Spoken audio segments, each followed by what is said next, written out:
Coco about ephemerals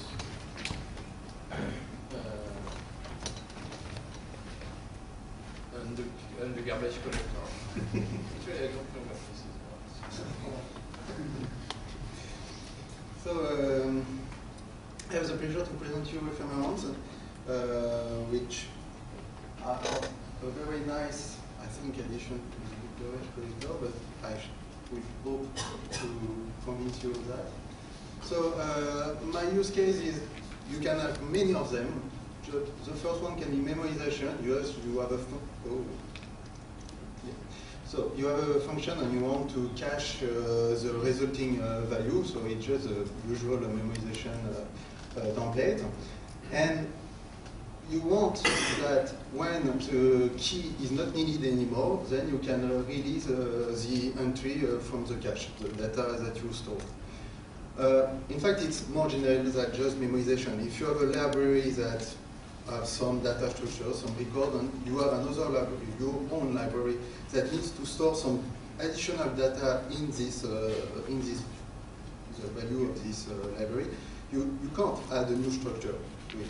So you need to have a sort of cache, a table, that is able to store the additional data that you want to add to the foreign library value. And you want also to not have memory leaks and be able to release your own data when the data of the first library is, can be deallocated.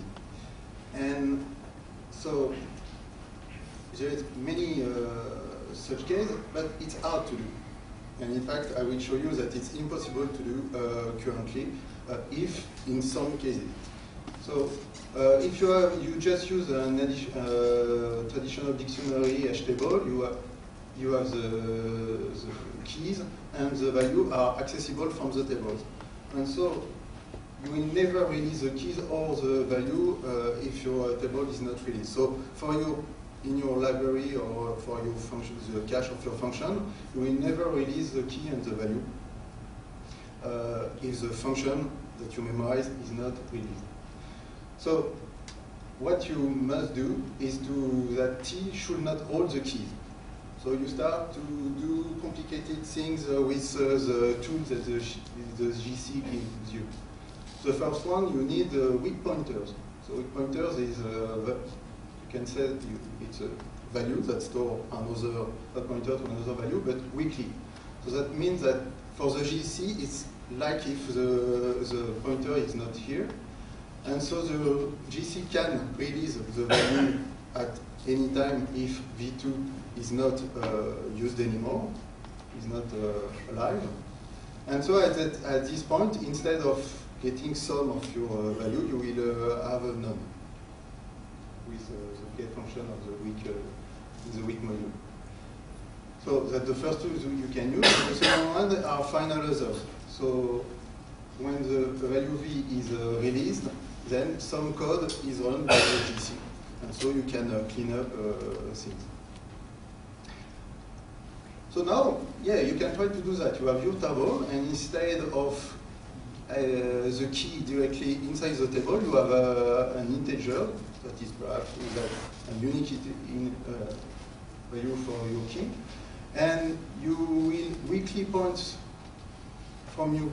And you add a finalizer from your key to, you add a finalizer in your key in order to remove the association inside the table. You can even, instead of one integer, use a weak pointer from the table to the key, and so it seems to work. So if the key is released, then the finalizer is run, then you release the value. The problem is that sometimes, in fact, your function will be the identity on some for some value. So here, in fact, V is K, or perhaps it's a term and V is inside K. So you have a cycle, and then if you hold the pointer to the function T, then V is alive, then K is alive, then the finalizer will never be run. So that don't work.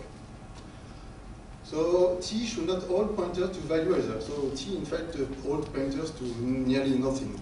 So perhaps, in fact, we should reverse everything and just put the table inside the key. So that you can do that, and indeed is what we did in Y3 before ephemerament. So you have the table here, and inside the key you have a unique identifier. You use a unique identifier for the table, and when you want to get some K inside the table, in fact you go inside K to find the table.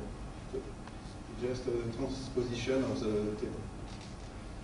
And now that works, because if V points to K, you just have a cycle, and the Okama GC is completely fine with a cycle. You can even do something more complicated, some improvement, so it's harder and more complicated, and so everything is, so it's harder and harder. And in fact, in Haskell, you have system.mem.weak that here I need to have, inside my value K, I must have a pointer to some table. So the ones that created the value K must think of that. In Haskell, you have system.mem.weak that allow you to add some something like that to any values. In fact, they try to, I think they try to create the ephemerence, to have ephemerence in Haskell, but in fact, I will show you that it's not completely true. So when you, with this solution, then with Y3, instead of having something like that, which is very bad, we have something like that. It's better. But in fact, it's not completely perfect, because we wanted to memorize two functions with two arguments. And in that case, you have again cycle between, so you have T, you have the inside X, you have the result of the first application, so the partial application. Then you have another table inside Y that does the second part. But since it was the K combinator that we were memorizing, yeah, it's not very useful, but in practice that can be the K combinator just on some part. Then you have if Y is alive, then X is alive, and so nothing will be released. And in fact, we should have been able to release,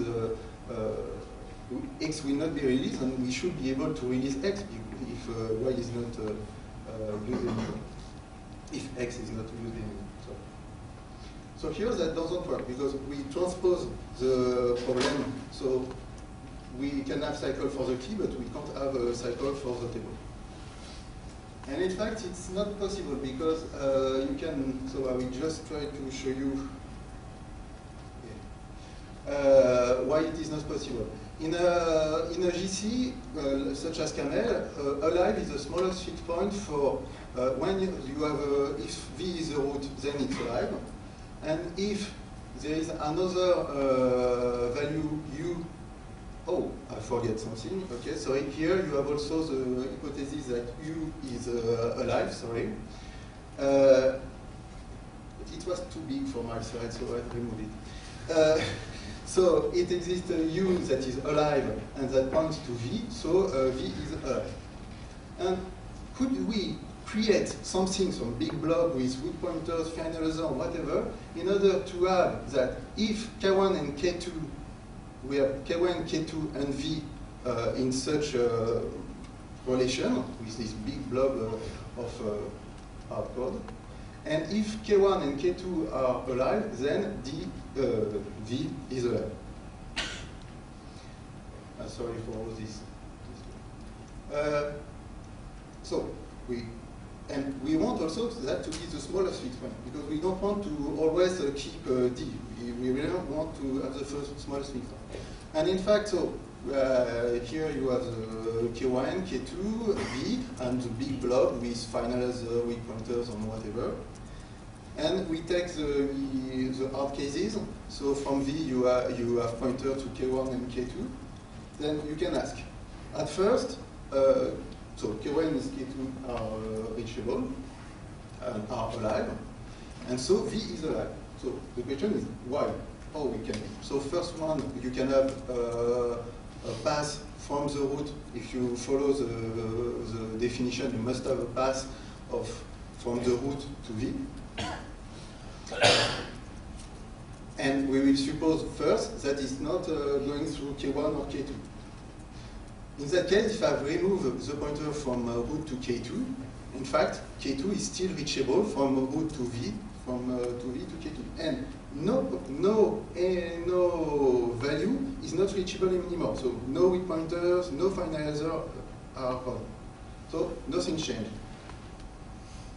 Now I go, another possibility is from K1 I have a pointer to V. And then in fact it's the same thing. I can remove from the root, I remove, so K2 is not reachable anymore, and I have the same thing that from the root I have K1, V, K2. Everybody is still alive in the same way. In fact, it's that we want a conjunction. We want to have that if someone is alive and somebody else is alive, we have a third one is alive. And usually a GC only gives you disjunction. And here we want conjunction.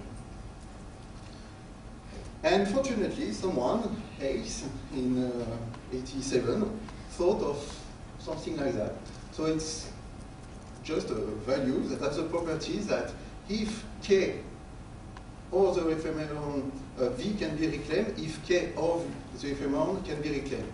So in the contraposition, if K and the ephemeron are alive, we are sure that V is alive. And since with the garbage collector trait we have the smallest fit point, it will be the case that V will be reclaimed in this case. And the interface is quite simple. You have just so alpha beta, you can create an ephemeron and get the key or the data, and you get an option. So that depends if the GC have been able to release the key and the data or not. And in fact, with the key, for the key, it's like a weak pointer. It's exactly the same. So you don't really hold the GC doesn't take into account the pointer from the ephemeron to the key. So how does that work? So you have, so I have this square are just the usual values. Those are ephemerons, and then everything is white at first. I work on the first one, so I mark the children. Then I go to this children, I mark the ephemerons, and I stop. I don't go further. I now mark, and I finish all the marking except for the ephemeron. When all the marking is done, I can look at all the ephemerons that are alive, and then here, this one, the key is alive, so I can mark this one, and I keep on going a new mark phase. And everything is marked, and I mark everything. For this one, the key is not alive, and so I can remove the link, and I put none in the ephemeron, and I will be able to release everything. And here I can also release this one. There is an ephemeron, and all of that is released. And here, there is a cycle, in fact, that before was not possible. In Haskell, they have the property that all the ephemerons are alive if the key is alive. So in fact, it's not a conjunction. It's just as if you have a pointer from the key to the value. So in fact, this part of the graph will be kept. And so that's why you don't have it's not really ephemeron, because you have only one key, and also the ephemeron is alive if the key is alive.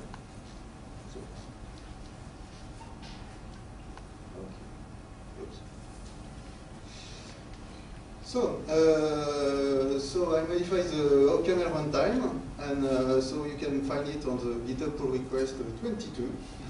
And you can also install it with OPAM, but not today because all the modification of the runtime I must rebase. So, sorry.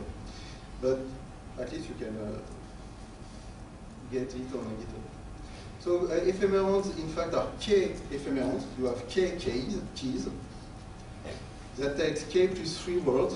So one abstract tag, one pointer to the weak list. I will tell you more later.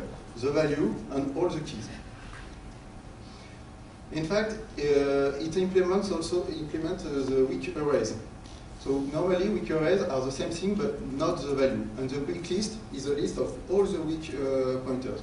Because since you use an abstract tag, when the GCC is 1, it can't say, okay, that is an ephemeron or a weak pointer. So instead you have a big list. And you need to iterate on it. But we'll see that in fact it's a very good thing.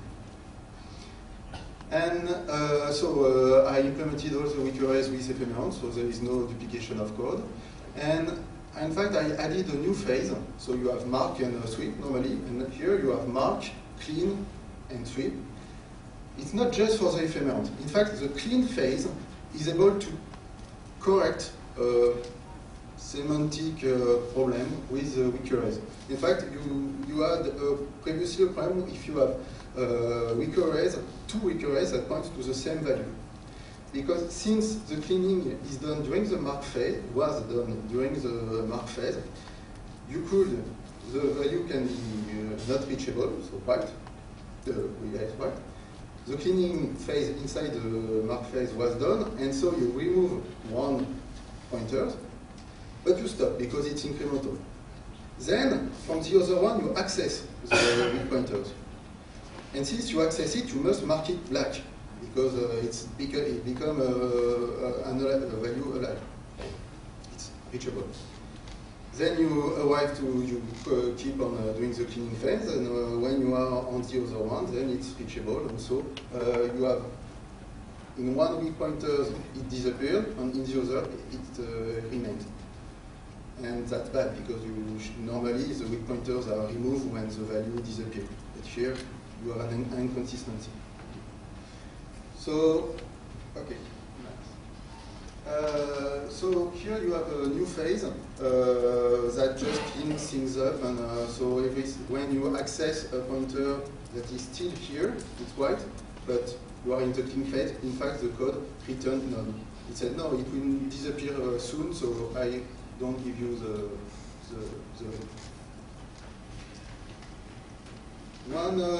one trick that for one optimization that is very important. So all the ephemerals are on a list. So here it's not the pointer inside the ephemeron; it's really the weak list. And what is funny is that usually you will do something like that. So you try to see one, is it the keys of one are alive? No, they are not, so I put it in blue. I don't change anything, in fact, but it's just for the shape, for the presentation. 3, okay. 4, oh, the key is alive, it's black. So in that case, I continue the mark phase for the value of 4. And I mark a Boolean that say, okay, it's impure, because 1, 2, or 3 can be children, in fact, of 4. So I must go back to them. So I do now 5, 6. But I must come back and do it again. So at the end, I am quadratic. If it's 6, 5, 4, 3, 2, 1, I must do over and over everything. In fact, you can do automatic sorting. So you start at 1, okay, and when, in that case, 2, if the key of 2 is alive, then you put it at the start of the list. Because you can play with the pointers. You don't have to have a double linked list, just a single linked list is enough. 4 is also alive, so the key of 4 is also alive, so I can put it at the start of the list. Then 5, then 6, and now I put the impure and mark, I did the mark phase, so I need to go back to 1 and 3. So I go back, 1, oh, 1 now was marked, okay. So that means that it is a children of 2, 4, 5, or 6. Now I go back to 3. 3 is impure, and since I mark 1, I put that 3 the list is impure. So in fact here there is a little optimization that you can say, okay, since here I mark 1, but nobody is impure, I can go directly to 3. Okay. And now, what is the magic? is that for the next GC, it's linear. If nothing changes inside for the weak point, for the ephemeron, in fact, I can go all of them at once. So with automatic sorting, you have for the next GC linear time instead of n times the longest. With the ephemeron, you can create tables with for ephemeron. So you have the ephemerons of the bucket. It's not very different. Okay, I must n. And so for the benchmark, phase, in fact, the clean phase is the thing that adds most of the time. But I think it's really needed because it's clean up a problem of semantic inconsistency, and then I can add the ephemerons and that just add it's in the noise of the measurement. And when I add auto sorting, then it's better for the two of them. And also because I did all the optimization. And here for ephemeron, it's really a huge that have a really huge impact. So before I had 13, so 1 second less benchmark. And also it's very so there is a nice enough for magic. You can find magic. You can find the ephemerons, but there is also with everything unsafe. But there is also a module with ephemerons with 1 key, ephemerons with 2 key, ephemerons with all the key with the same type. And also, and all of that is well typed. And also, you have for all these cases, you have the hash table. So you have hash table with 1 key, hash table with 2 keys, weak hash table, and you have also a generic functor in order to create your own.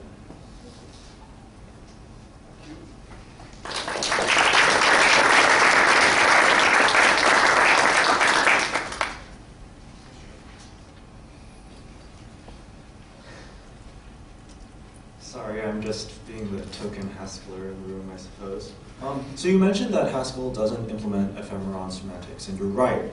And the stated reason was twofold. One, they claimed that you could implement the ephemeron semantics using the other semantics, but not vice versa. And two, they did this because it's easier to understand when finalizers get run. So I was wondering if you had any thoughts about that. So what they said is that you can, you can't with the ASCII one, you can't do the ephemerons, but you can use the contrary. Yes. And so, in fact, I think the semantics is quite clear for everything. First, we don't have the finalizer and the ephemerons are separate things, and not in ASCII. So I don't know if that creates a problem, but and so you really know. The rules have not changed. So the finalizer is launched when the value can be is not alive anymore, and the garbage collector chooses to remove it. But so it's just the definition of what is alive that is changed. So I think it just you need to understand what an ephemeron does, and then it's everything is. Simple. Okay, thanks. Yeah, I think in the paper for Haskell, what they said is that they were quite afraid of this part of going and going and going. So that's why they have no K ephemerons and no. Yeah, they thought that will be more efficient. I think that with automatic sorting, in fact, you can. Yeah, I want to check if we can. Yeah. I will. Tell me. Does that work?